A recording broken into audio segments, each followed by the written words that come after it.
Hi friends, welcome to my channel Siri Aadya creations. ఈరోజు బ్రహ్మోడి ఎపిసోడ్లో అప్పుని పోలీసులు అరెస్ట్ చేసి ఉంటారు కదా, అక్కడికి కవి గారు వస్తారు. బంటు కాల్ చేయడంతోనే కవి అక్కడికి వస్తాడు. ఎస్ఐ గారు అప్పుని ఇలా అడుగుతుంటాను, అసలు ఆడపిల్లవినా అమ్మ, ఇలా మొగ డ్రెస్ వేసుకోవడంతోనే అబ్బాయివా అనుకుంటున్నావా? ఇంతలా కుడతావా? ఇంత ఘోరంగా కుడతావా? మేము ఉన్నాం కదా అమ్మ, నిన్నేమన్నా అంటే మాకు వచ్చి కంప్లైంట్ చేయొచ్చు కదా, వీళ్ళని ఇలా కొడితే ఎలా ఉంటుంది? మా డ్యూటీ కూడా నువ్వే చేస్తావా ఏంటి అని అంటాడు ఎస్సీ. అక్కడికి కవి గారు వస్తారు కదా, తనకి బంటు ఇలా చెప్తాడు, వీళ్ళ అన్నయ్య అప్పు గురించి బ్యాడ్గా కామెంట్ చేశారు అని చెప్తాడు. కవి గారు చాలా ఆవేశంగా వాళ్ళ దగ్గరికి వెళ్ళి వాళ్ళని కర్ర తీసుకొని చిత్కా బాదుతాడు. ఎస్ఐ వచ్చి ఎంత ఆపినా కూడా ఆగడు. కానిస్టేబుల్ వచ్చి ఆపుతారు. అప్పు కూడా మొత్తుకుంటుంది, వద్దు కవి గారు వద్దు అనేసి. ఎంత మొత్తుకున్నా కూడా వినడు. ఎస్ఐ గారికి కోపం వచ్చి తనని తీసుకొని బెదిరిస్తాడు. ఏంటి ఇలా నువ్వే మా ముందే నువ్వు వీళ్ళ మీద చేసుకున్నావంటే, మేము లేకపోతే ఇంకా వీళ్ళని చంపేస్తావా ఏంటి అని అనుకుంటూ తనని జైల్లో వేస్తాడు. అప్పుడు కవి అంటాడు, నేనెవరో తెలుసా అని అడుగుతాడు. నువ్వెవరో నీకు కూడా తెలియదా అనేసి అంటాడు ఎస్ఐ. మీ వాళ్ళ నెంబర్ ఇవ్వు, నేను కాల్ చేసి చెప్తాను అనేసి అంటాడు ఎస్ఐ గారు. తను రాజ్ నెంబరు ఇస్తాడు ఆ ఎస్ఐ గారికి. ఇంట్లో రాజ్కి కావ్య కాఫీ తీసుకొచ్చి ఇస్తుంది. ఎలా ఉందండి కాఫీ అంటే, చాలా బాగుంది, కాకపోతే షుగర్ వేస్తే ఇంకా బాగుండు అని చెప్తాడు రాజు. అంతలో ఎస్ఐ గారు రాజ్కి కాల్ చేస్తాడు. కాల్ చేసి, ఏంటి ఏమనుకుంటున్నారు మీరు? మీ కొడుకు ఇక్కడ కానిస్టేబుల్ మీద చేసుకున్నాడు. డ్యూటీలో ఉన్న కానిస్టేబుల్ని ఇలా చేసుకుంటే ఎంత తప్పు మీకు తెలుసా? నేను జూబ్లీ హిల్స్ నుండి కాల్ చేస్తున్నా అని చెప్తాడు ఎస్ఐ గారు. నాకేంటి కొడుకేంటి, మీరేదో రాంగ్ నెంబర్కి డయల్ చేసినట్టు ఉన్నారు, ఒకసారి చూసుకోండి అని చెప్తాడు రాజ్. లేదు, నేను కరెక్ట్ నెంబర్కే చెప్పాను, ఈ నెంబర్ మీదే కదా, మీ పేరు రాజే కదా, మరి నేను కరెక్ట్గానే చేశా కదా అని అంటాడు రాజ్. అప్పుడు కావ్య అంటుంది, అవునా మీ కొడుకా? ఇంకా మళ్ళీ మొదట్లోకి వచ్చిందా? మళ్ళీ నీకు కొడుకు కూడా ఉన్నాడా? ఎవరు వాళ్ళ తల్లి ఎవరు అని అంటుంది కావ్య. అప్పుడు రాజు ఏచి నోర్మి అని అంటాడు. నా కొడుకు కానీ రాజు అంటాడు, నా కొడుకు అని, కొడుకు పేరేంటి చెప్పగలరా ఎస్ఐ గారు అని అడుగుతాడు.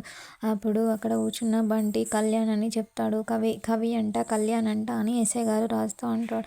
అవునా, కళ్యాణ్ మీరు ఎందుకు అరెస్ట్ చేశారు అంటే, ఇంతసేపు చెప్పా కదా, మరి ఫస్ట్ ఇక్కడికి రండి అని చెప్పి ఫోన్ కట్ చేస్తారు ఎస్ఐ. నేను వెళ్తున్నా అని కావ్యకి చెప్తాడు రాజు. మీరు వెళ్తారా? నేను కూడా వస్తాను అని చెప్తుంది కావ్య. నువ్వా ఆడపిల్లవి, నువ్వు అక్కడికి వచ్చి ఏం మాట్లాడతావు?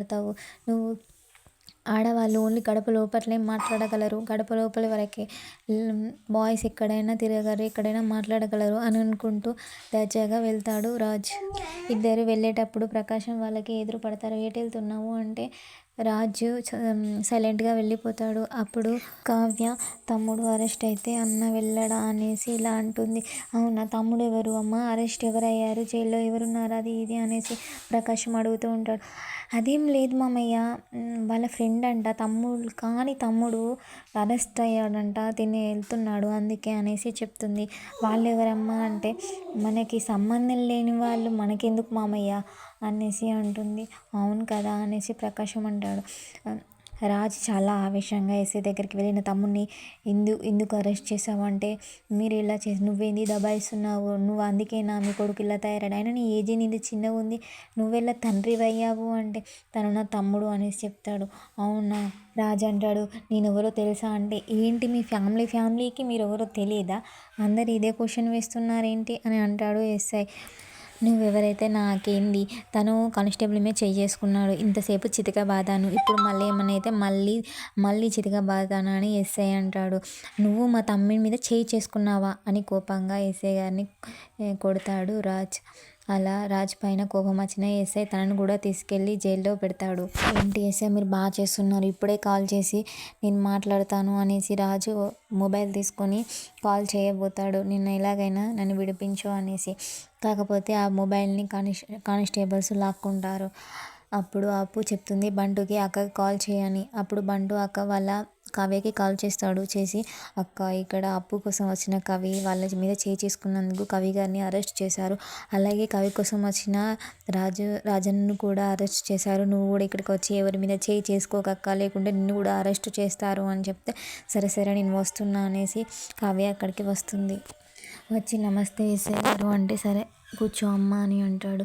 ఎందుకమ్మా ఎందుకు వచ్చావు అంటే ఈ ఈ జైల్లో ఈ లోపల ఉన్న ఆ ముగ్గురు మా వాళ్ళేనండి, వాళ్ళకేం తెలీదు అనేసి చెప్తారు. అవునా అమ్మ, వాళ్ళందరూ మా మీద చేయి చేసుకోవడానికి వచ్చారు, నువ్వు కూడా ఎందుకు వచ్చావమ్మా, మమ్మల్ని ఎవరిని కొట్టడానికి వచ్చావంటే నేను అందుకు రాలేదు ఎస్ఐ గారు, వాళ్ళందరిది ఏ తప్పు లేదు, అసలు అప్పు ఎందుకు అలా చేసిందో మీరు ఒకసారి ఆలోచించాలి కదా అనేసి చెప్తే తను వినడు. ఎలాగైనా వాళ్ళని విడిచిపెట్టేదేలే అని చెప్తాడు ఎస్ఐ. అవునా, అలా అయితే నేను చెప్తా అనేసి మీరు ఇంతకుముందే ₹1,00,000 నా దగ్గర లంచం తీసుకున్నారు, ఎందుకు తీసుకున్నారు అని అంటుంది. వాళ్ళ దగ్గర లంచం తీసుకున్నారు అని అంటుంది. నేను తీసుకోలేదు అని అంటాడు. లేదు మీరు తీసుకున్నారు అని కోపంగా అలా అంటూనే ఉంటుంది. తను కూడా నేను తీసుకోలేదు అని అంటూ ఉంటాడు. చూసారా, మీరు చెయ్యని తప్పుకి నేను అంటుంటే మీకు ఎంత కోపం వచ్చిందో. అలాగే మా అప్పు కూడా తను ఏ పాపం తెలియని తనని వాళ్ళు అంటూ ఉంటే తనకు కోపం రాదా? వాళ్ళేదో వచ్చి అప్పు కొట్టింది అనడంతోనే తనని అరెస్ట్ చేశారే, అసలు అది ఏం జరిగింది అని ఒకసారి మీరు ఆలోచించేది ఉంటే అసలు ఇంతవరకు వచ్చేది కాదు కదా. తనని మీరు అరెస్ట్ చేయడమే తప్పు, అలాంటి తన కోసం వచ్చిన వాళ్ళని కూడా మీరు అరెస్ట్ చేశారు కదా అని అంటుంది. అప్పుడు నేనే నిరూపిస్తాను, ఒకసారి చూడండి అని ఆ ముగ్గురు దగ్గరికి వెళ్ళి అప్పుని మీరేమన్నారు అని అడుగుతుంది. ఆ ముగ్గురు అక్కడ కూర్చున్న వాళ్ళు మేమేమనలేదు, తనే మమ్మల్ని కొట్టింది అనేసి చెప్తారు. అవునా అలానా, బంటు నువ్వు అక్కడ జరిగిన సన్నివేశం మొత్తం రికార్డ్ చేసావు కదరా, అదంతా ఒకసారి చూపించురా ఎస్ఐ గారికి అని అంటుంది. బంటు మనసులో అనుకుంటాడు, నేను రికార్డ్ చేయలేదు కదా, ఏంటి నన్ను ఇలా బుక్ చేశారు అంటే సైగ చేస్తుంది కావ్య. సరే అక్క సరే, ఇగో చూపిస్తా చూడండి అనడంతోనే ఆ ముగ్గురు వచ్చి కావ్య కళ్ళ మీద పడతారు. అలా ఇవాటి ఎపిసోడ్ పూర్తవుతుంది. రేపటి ఎపిసోడ్లో కావ్య గోరింటాకు తీసుకొచ్చి రాజుని గోరింటాకు పెట్టని అని అడుగుతుంది. ఇప్పుడేం ఫంక్షన్స్ లేవు కదా, పెళ్ళిళ్ళు లేవు కదా, మరి ఎందుకు తీసుకొచ్చావు అంటే ఇది ఆషాఢం కదా అండి, గోరింటాకు పెట్టుకోవాలి, మీరే పెట్టండి అని అంటుంది. అప్పుడు రాజ్ తప్పదు కదా అనేసి కావ్యకి గోరింటాకు పెడతాడు. ప్లీజ్ నా ఛానల్ని ఇప్పుడే కనుక చూస్తున్నట్లయితే లైక్, షేర్ అండ్ సబ్స్క్రైబ్ చేయడం మాత్రం మర్చిపోకండి. Bye friends.